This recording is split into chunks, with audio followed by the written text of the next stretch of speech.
안녕하세요. 세상의 모든 이슈를 전달하는 주간 잡시입니다. 가야시대 생활유적지인 사적 제2호 경남 김해시 봉황동 유적지 부근에서 가야시대 토성 흔적이 확인되었다고 하는데요. 이 토성은 유적지를 감싸 도는 형태로 토성 내 왕궁터가 있었을 가능성도 제기돼 추가 발굴에 대한 기대가 커지고 있는 상황이라고 합니다.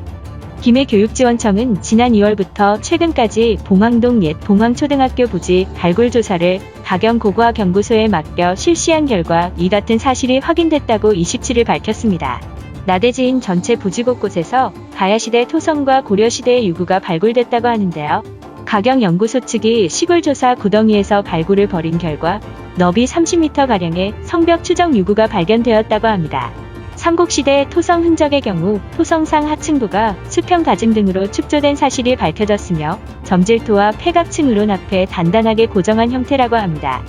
그동안 일부 가야시대 토성 흔적이 나온 적이 있었지만 이번처럼 대규모로 실체가 확인된 것은 처음이라고 관계자는 전했는데요. 가야시대는 서기 전후 무렵부터 562년까지 우리나라의 남단, 경상남북도 서부 지역에 존재하던 국가라고 합니다.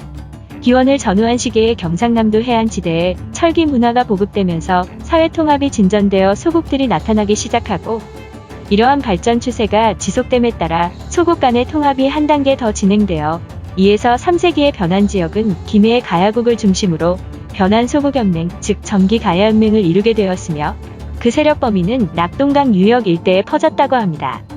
그러나 4세기 초 이후 국제관계의 변화에 따라 가야연맹이 약화되기 시작하여 4세기 말에서 5세기 초에는 거의 몰락하고 가야는 나라의 구실을 하지 못하고 역사에서 사라지는 듯하였습니다. 하지만 4세기 후반 옛가야 지역의 내부에서 재통합의 기운이 일어나고 지배 권력의 주체 및 중심 지역을 옮기면서 고령의 대가야국을 중심으로 후기 가야연맹이 형성되었다고 합니다. 다시 역사에 나타난 가야는 백제, 신라와 대등하게 세력을 다투며 6세기 초 소백산맥과 낙동강 사이 세력을 확장하기에 이르렀다고 하는데요. 그러나 신라인 사로국과 놀랄 만큼 급성장한 백제의 국력에 530년대에 김해의 금관국을 비롯한 남부지역이 신라에 병합되자 가야는 다시 약화되었으며 결국 562년 고령 대가야가 신라에게 병합됨으로써 후기 가야연맹은 완전히 몰락하였다고 합니다.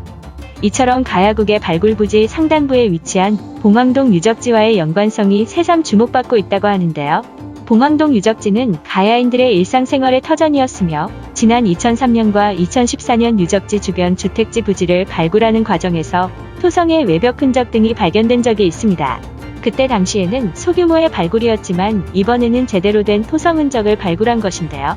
봉황동 유적지를 중심으로 왕이나 귀족, 서민의 터전을 둘러싼 타원형 토성이 존재했을 가능성이 높다고 전문가들은 밝혔습니다.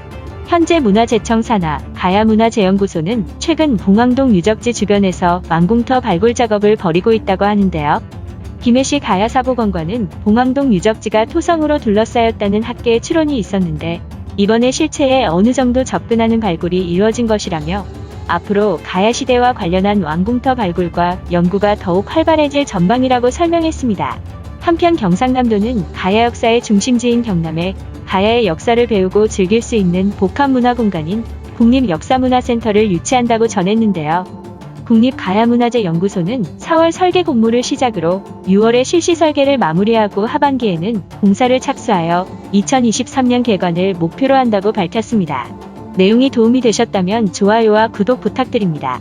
시청해주셔서 감사합니다.